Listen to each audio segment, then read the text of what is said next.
Аз като ученик не съм чул, не съм видял поп Дянков да участва в хайки, да лови комунисти, ремсисти и други младежи, които се занимават с политика.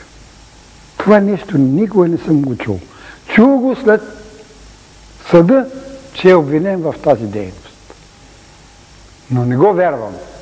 Все си мисля, че това е сигурно на някои отговорни хора, които са имали лични отношения към него или някаква лична вражда. Иначе в противен случай този човек не заслужаваше да бъде там. Този човек не заслужава това, което са му приписали. Но ето така замеша го татика по политиката, но той пък успе да се отраве. Но ми разправяше сега, като си дойде. Каба биле в Белене. И един и вика, бе, аз съм си закачал килимявка така на пирония. И вика, къде е това поп, бе? Я му рекох, го е на закачалката. Бие макарата, ма прибие от бой. За тази работа. Рекох, че ти си го изпросил. Аз на хумор, да майтап го рекох, ама той. И имало тогава 2-3 бича, имало и карцер. След известно време баща ми разправа, извикват ни по име. Той. Трябва да отидем в следствена зала, еди къде си.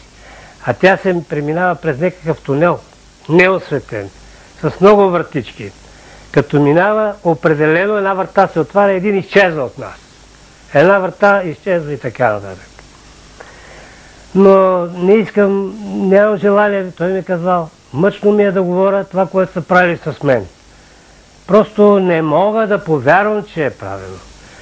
Но аз вярвам, че е било много жестоко, защото 97-8 година излезе вестник, врачански вестник, който описва един там по убийство, който ги е изтезавал, каране, и цяла страница и половина и мало за поп Дянков, как е рипал от 5 метра върху гърдите му, с пинцета му е скубял брадата, под ногтите са му забивали, защото когато дойде в Плевен затвора, при мен, аз с една пинцета от гърба му съм вадил черви.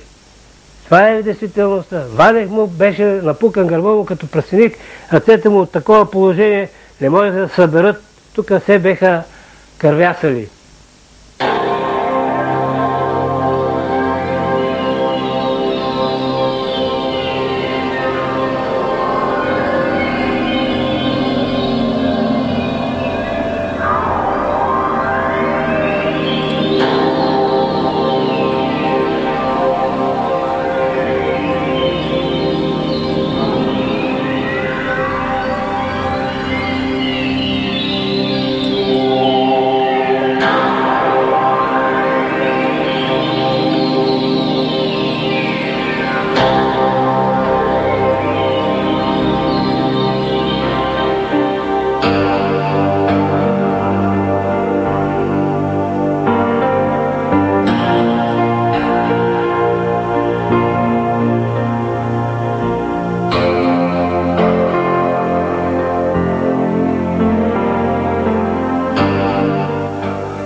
В 1942 година в Бяла Слатина има полицейски час.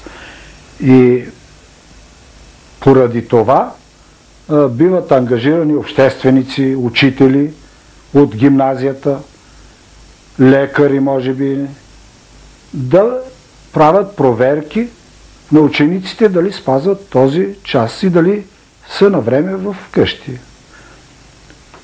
И те се отзовават в една квартира, където е имал няколко младежи от гимназията, които са били добри младежи. с добър успех.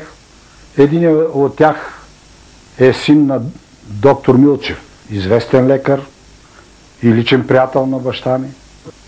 Комисията се състои от директора Мечков, учител по химия Цървенков и моя баща Александър Дянков е бил учител по руски, е преподавал в това време. И не забелязали кой знае какво, момчетата може би да са учили, подробности не знам. Но на отиване вече излизат баща ми и учителът Цървенков, но директора Мечков ги спира за момент и казва: чакайте за момент, върнете се. И вижда, че тези ученици са скрили руския манифест, една книжка, в комина на къщата, на стаята. Комунистическия манифест, нали? Той е съветски манифест. И заварват в летната къща, как са събрали 5-6 момчета и момичета.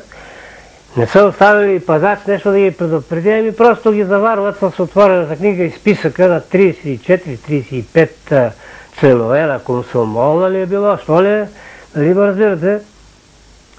И просто ги заварват. И тогава директора взима тази книжка и внася в съвета в гимназията и ги предлага за изключване. Тогава така е било. Предвida тогава и баща му: чакайте, да видим какво става. Няма, той си тръгва, отива в полицията. Директора.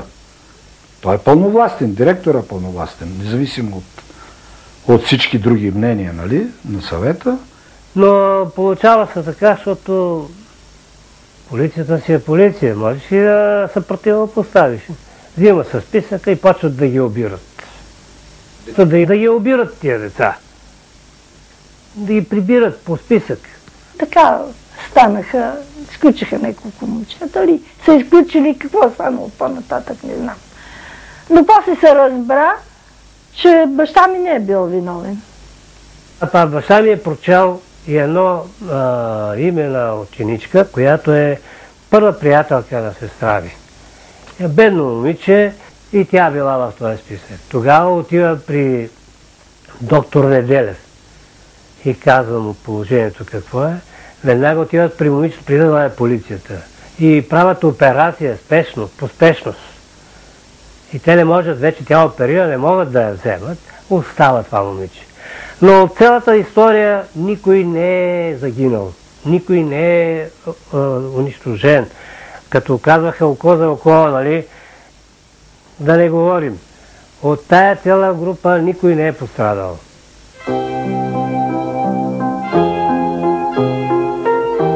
Картина.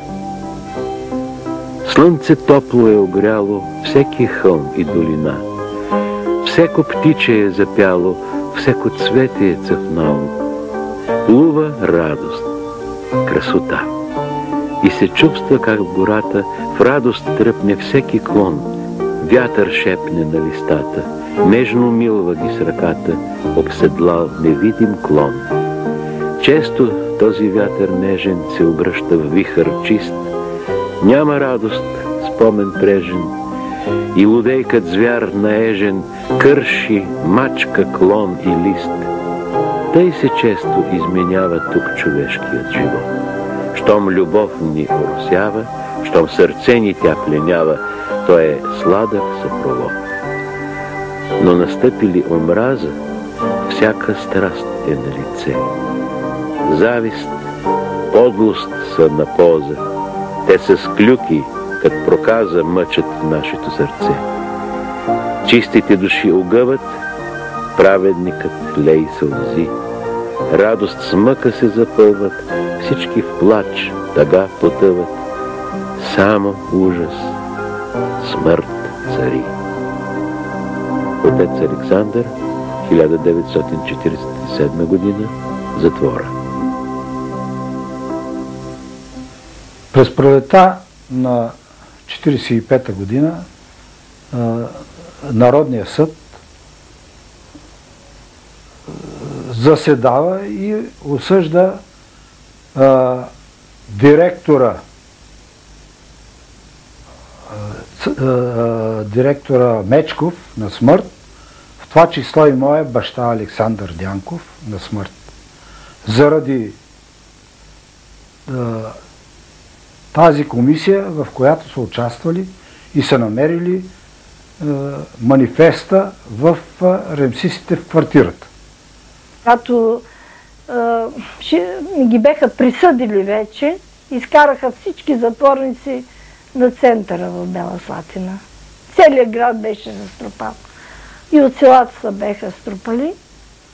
И тогава казаха, еди кой си на доживот, еди кой си на доживот, други на смърт. И на така нататък. И тогава се чуе един такъв плач, едно такова виене, каквото никога не съм чувала и преживявала.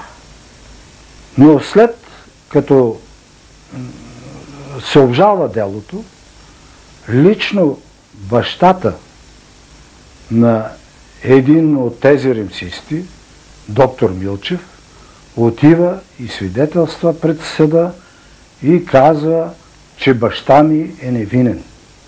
И застава срещу неговия син, който е обвинител и иска смъртното наказание на моя баща. Тези, които го вкараха в затвора, са тогава лидерите на партията. Христо Нинчев, Тоно Каменов, Нейко Йотов и имаше един Вълчо Каменов и той се намеса тогава, току-що беше дошъл в Бела Слатина, те му помогнаха. И осъдиха го най-напред на смърт.